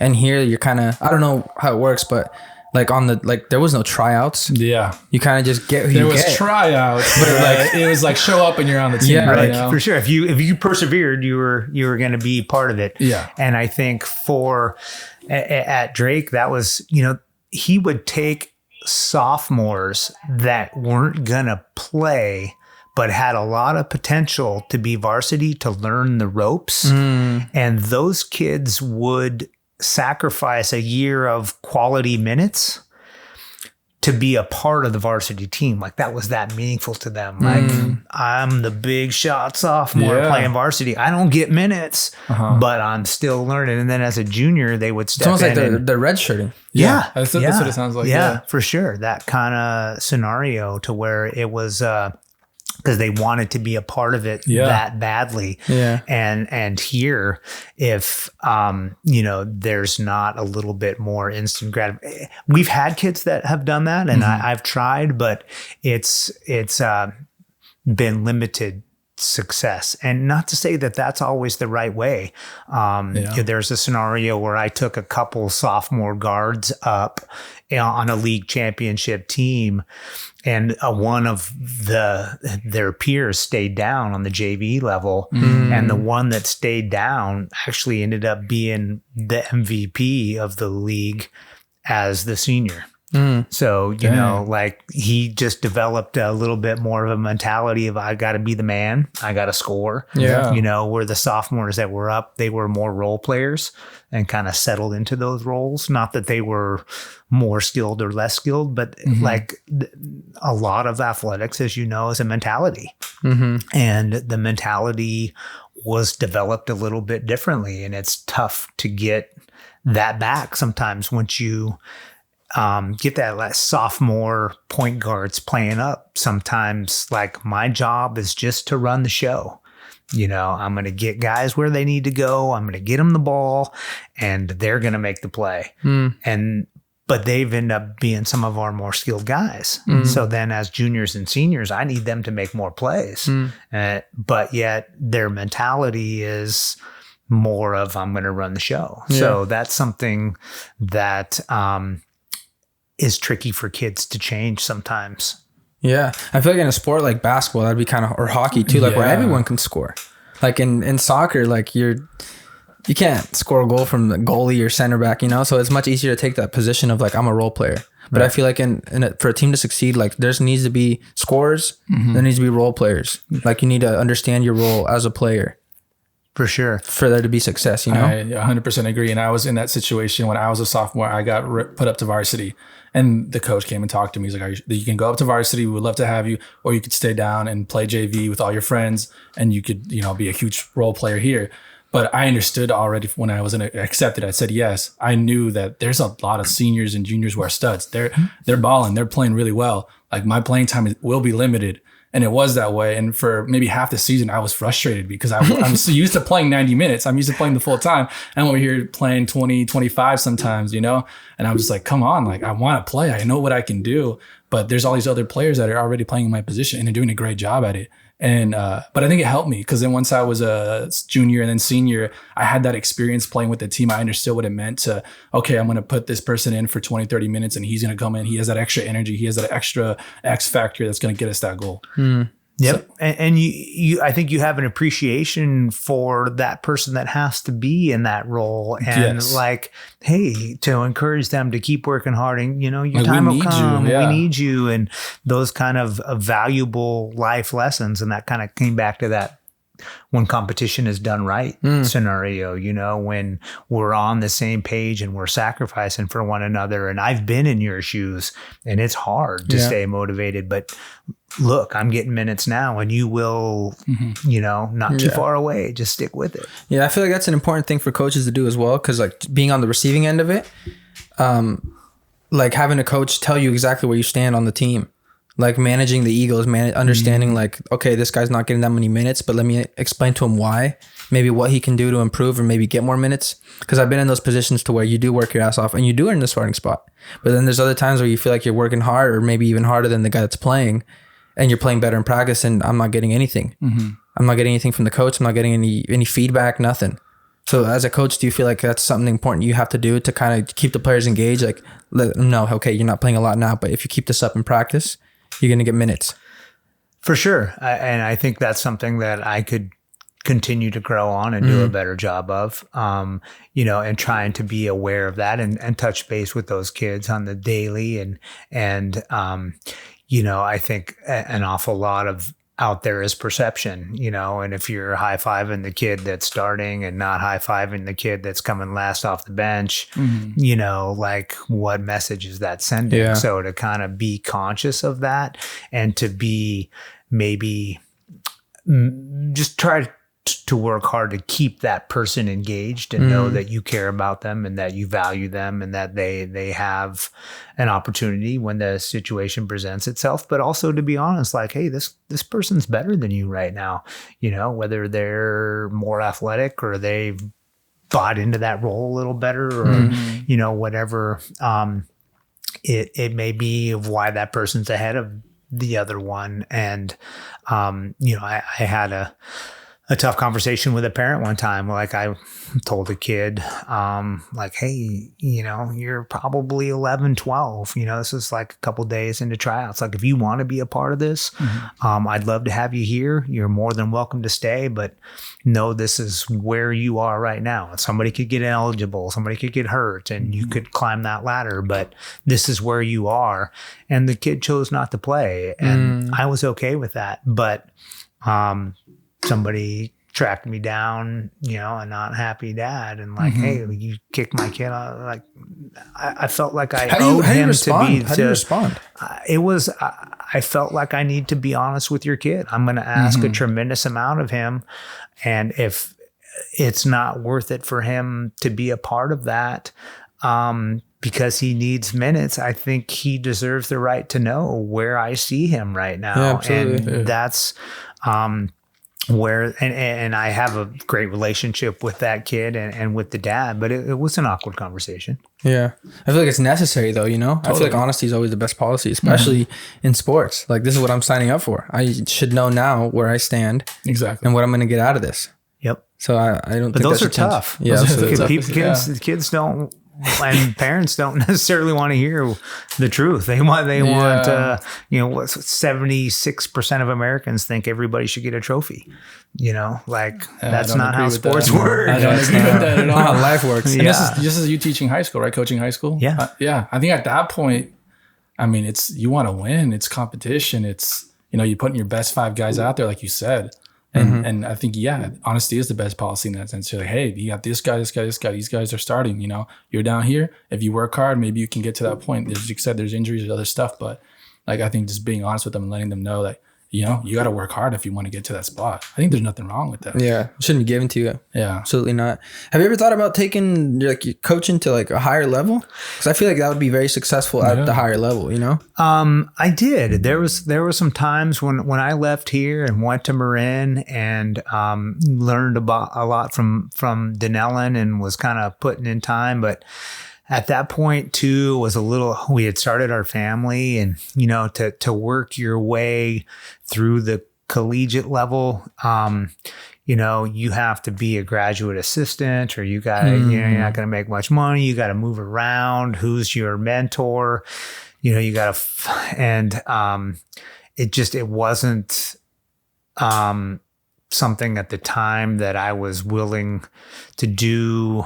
We were kind of more settle into a small community type of mentality of how we wanted to raise our kids. And that's why we moved back here. It was more intimate and a stronger sense of community. And we really liked and appreciated and valued that and chose to come back here in the mid 2000s. Do you feel like coaching's going to like something that you're going to do until you can't do it anymore, or how do you see that? I still think I have some things to offer and some energy for it, and the part that I can still play, so going to open gyms and that kind of stuff is still something that I enjoy. Part of it that's a little tougher is the year-roundedness of it, to do it competitively. And it's been a little tougher to get the girls in the gym year round, because it's to get adult women to come in to play. I haven't explored that as much as I should, to where the men, if I got 6 or 8 guys, that young athletes, high school kids that want to play, I've got that many adults to come in to play. Yeah. And we've had a really special open gym scenario for 20, 25 years here, that the guys that play the right way and play hard and pass the ball and set screens and not to say Timbers haven't flared now and then, but it's been super healthy and I'm really proud of the fact that we've kept that going as long as we have, teaching kids how to play the right way as they come into an open gym in Fort Bragg. I was going to transition into teaching now. I said, what? Because I know due to COVID, obviously things are looking so different. So how do you manage that? How do you handle that? It's been extremely frustrating, to be honest with you, and I haven't been nearly as effective as an educator. I kind of put it more like I've been providing some learning opportunities, not necessarily teaching. The kids not tuning in because their grades weren't going to be affected was part of, it'll be a little different scenario when we fire up again. I'm doing some homework and trying to figure out, I'm taking a class and talking with different people on how to make this the most effective that we can as we move in. But with a lot of the kids that I have, they're not all self-motivated, want to achieve in school type of crew. My job has been more to love them and show them that somebody cares about them and provide a safe place and get them to at least want to come to school a little bit. So how do I do that remotely? I haven't fully figured that out. Right. I'm still hoping that maybe I can get a certain clientele of kids on campus in small groups here and there to form those relationships that we talked about earlier, because an awful lot of my effectiveness relies upon a relationship with kids and developing that pat on the back and that I can see in your eyes you're struggling right now. How can I help you? And have those conversations and to somehow make them feel valued or appreciated. And I don't know that I can do that remotely. Yeah. And these are the Anchor Academy students? Yeah. Could you go into talking about like what exactly is Anchor Academy for someone who doesn't know? Yeah. Anchor is kind of a school within a school that has focused on kids that have traditionally not been successful in school. They got pretty good about sitting in the back of the classroom, getting C's and D's and failing some classes, not coming to school, like school's not their thing. And we've tried to create a safe place, for them to come to school, and academics is not what drives us. It's, trying to make a place that is much less painful than a traditional school system for them.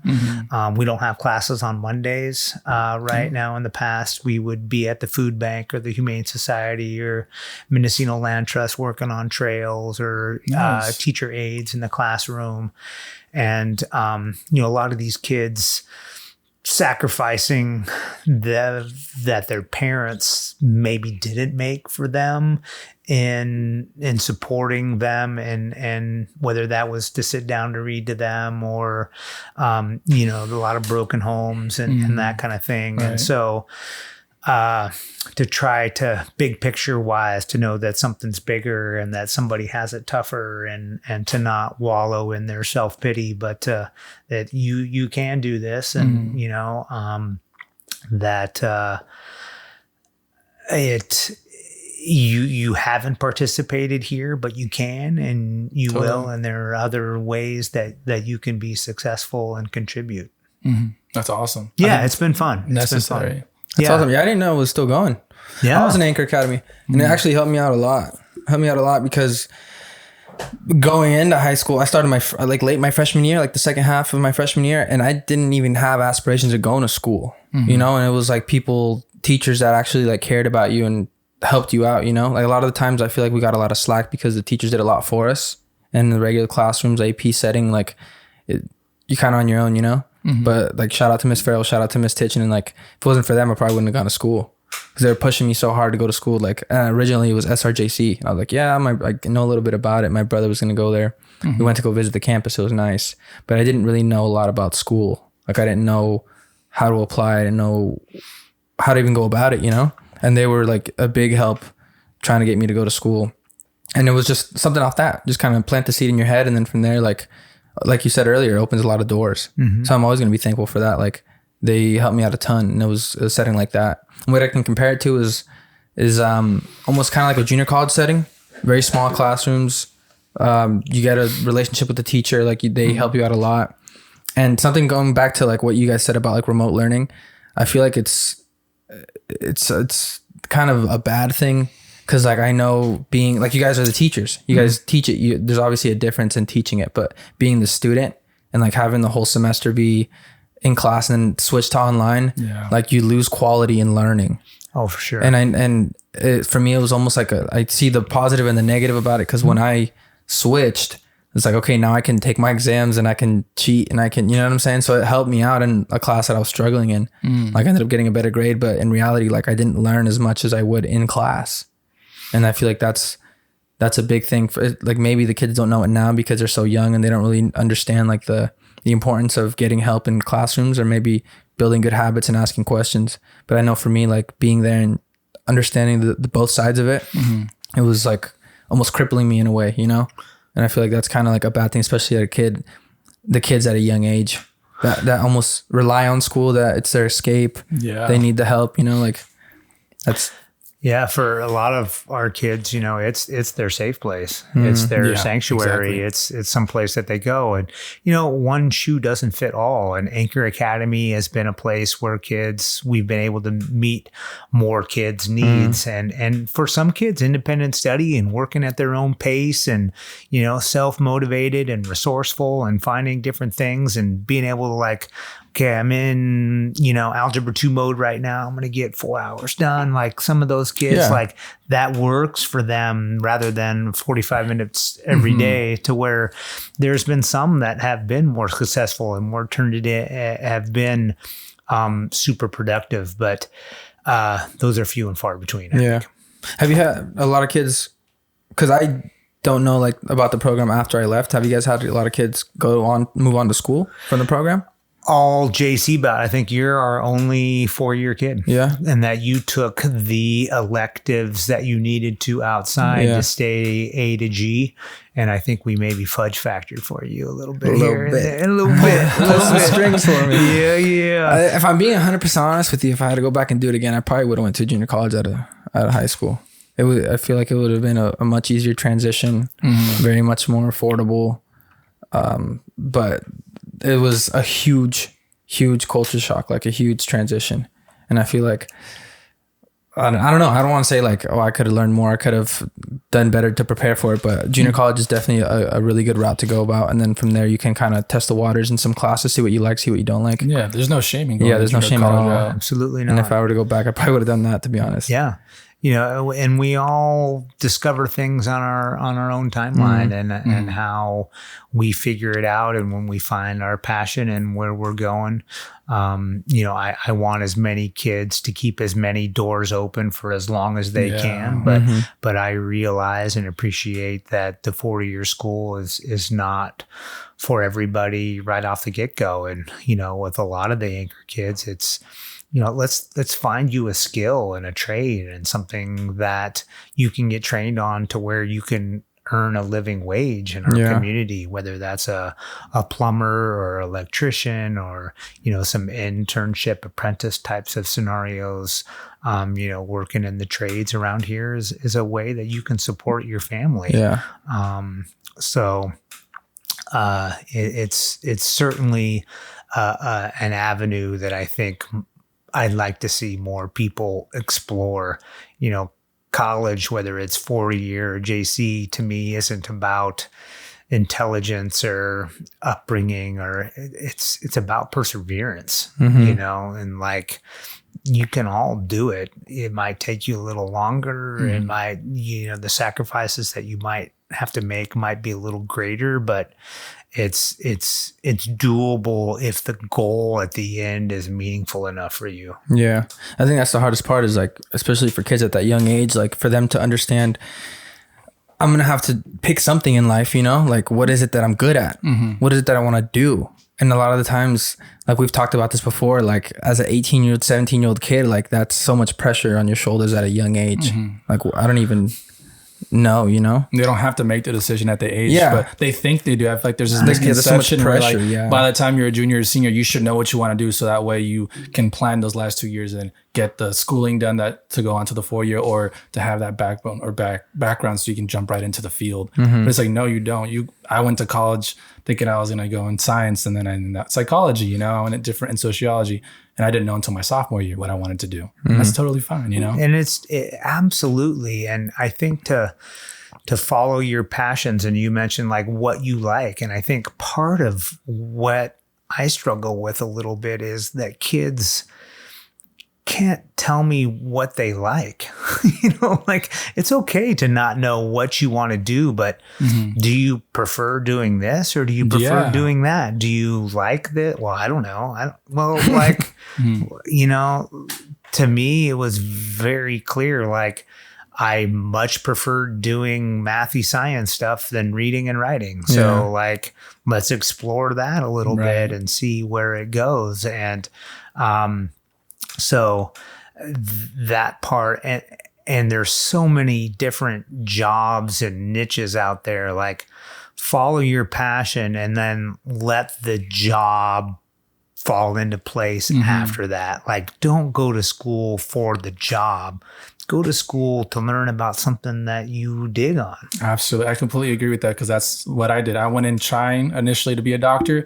I ended up not liking it. And then when I switched to psychology, I ended up loving it so much. I came back, I found a job in that field, ended up loving it. And now that's why I decided to go into teaching now, because, okay, I can work in that field some more because I enjoy it so much. Yeah, one of the avid kids that I have a good relationship went to Cal Poly to study math. You know, I was a good mentor for her. And she like, hey, that's not a bad gig. And like, third semester calc, like this, you know, this is hard. I'm not motivated. I'm not doing well in my classes.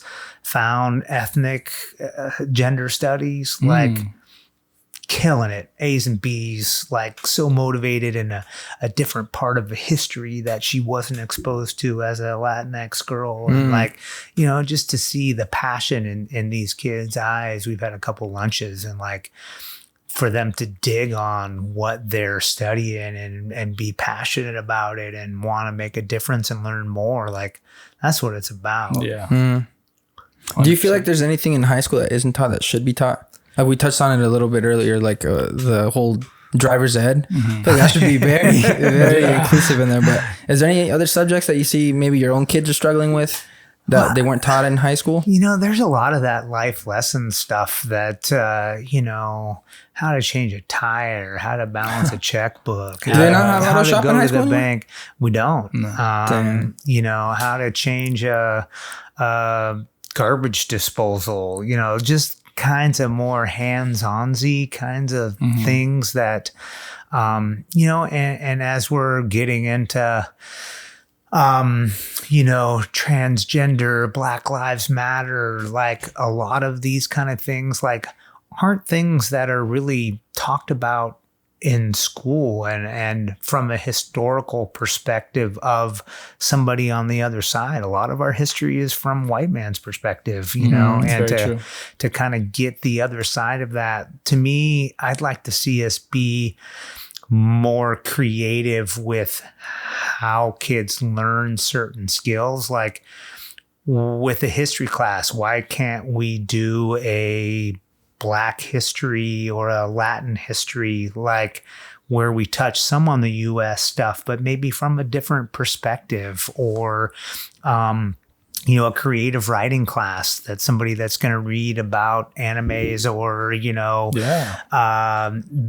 graphic novels, or things that I think we could be a little bit more. And it's tricky in a small school, but to find something that a kid is interested in, to get them involved or hooked on something, I think we can be more creative. Like, as I mentioned before, I didn't really read until after I graduated from high school, when I started reading about like real life survival stories and sports figures and that kind of stuff, like something I was interested in. And once I got that, then like I'm actually getting pleasure out of reading. Like this is kind of cool. Like it's fun. And many of our kids don't have that experience or that opportunity. So to put more options out there for them in what they want to learn to what can grab them.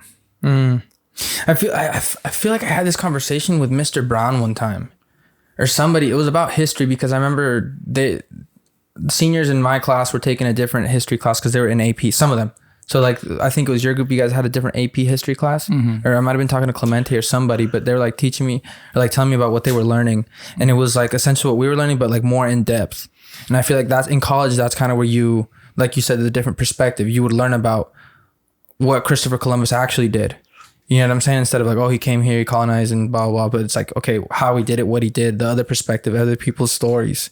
So it's like, you don't like, maybe in college I think that's what they told me, like in college or in other courses, you would learn that kind of stuff, as opposed to here, you're kind of just learning the basics, the foundation of it. And then from there, that's where you explore, you dive deeper into those subjects. But many kids don't have the opportunity to get to that other side, and to be hooked on the other side is the more interesting story. Sometimes, like I remember, I don't know if you guys listen to Malcolm Gladwell at all. He's got a bunch of podcasts, Revolutionary History, I think. But his one was talking about how the Boston Tea Party, it wasn't like Americans trying to revolt, was his take. It was the mobsters taken care of. They wanted to be in control of the tea that came in, and this tea wasn't under their guise. So I'm going to dump it so I can control this black market. And, so like, no idea. Like that's kind of an interesting take that may or may not be true, but to kind of think about that scenario from a different perspective is kind of cool. I've always been fascinated with history. Like all we know, like, because back then nothing was filmed. Nothing, all you know is people's accounts on it, or people's story, or like you said, people's perspective on it. Yeah. So it's like there's so much more that happened that wasn't written down or wasn't talked about in story. So it's like that's always fascinated me, that there's much more to the story than what you know or what you hear. Yeah, the oral histories and that kind of stuff. Like it's pretty fascinating, and how much have we lost out on? Yeah, that's another so thing. Much, I'm sure. Or like, that's very true. I don't know if you've ever seen that movie, the Hercules movie with The Rock. No. But like a big thing at the beginning, it was like this bigger than life personality, like this living myth, this legend that people would hear stories about. Because back then you would keep stories alive with song or with storytelling. So there'd be this guy that's just dedicated to that. So people would hear his stories of his songs about Hercules or The Rock's character in that, and they would think that he was this god. But it was just these stories that were so, or these rhymes that were so like magnified and the things he actually did. So that's another thing too. Like how much of it is actually just like stuff blown out of proportion. Right. You know? That's kind of my take on the Bible, to be honest with you. Yeah. Yeah, it's very true. Yeah. It's a touchy subject. It's very true. Yeah, it's a good point. Like how much of that stuff actually happened, or was it stuff like I get what you're saying. Because I think that too, like in Mexican culture, like el cucuy or like the chupacabra, like something like that. Okay, maybe it was just a mountain lion, but it's just they make it to be this demon, this monster that they scare their kids with. Yeah, it's gonna get you. But it's like, so you grow up thinking like, oh my God, that's it. Or like they write it down in a book and you read about it in a book, but it's not real. Like it never happened. It was just something that can logically be explained. And it's a great story and there's a great moral and it serves a purpose. That's exactly. But did it necessarily happen? I'm not so sure. Yeah, or if it did, was it like blown out of proportion, or like was it more magnified than it actually was? Yeah, exaggerated. Yeah, that's crazy. I mean, but we basically talked about everything we wanted to hit. Is there anything you want to ask us or? No, I mean, I think it's wonderful to be a part of a project, and I think you guys have a good thing going on here, and are serving a purpose and trying to help people navigate and figure out, and more than one way to get through it, and I'm honored that to be on your list, and thank you very much for having me. Yeah, well, thank you for being on. Thank you for your time. You bet. First and foremost, thank you for opening up your house to us. Like, this was really fun. We talked about a lot. We got your perspective on a lot of things. Yeah. Something that me personally, I've always wondered about too, just kind of getting that coach's side, the teacher side. That was awesome. But we got a lot today, and just thank you so much. Cool. Thank you. You bet. Of course.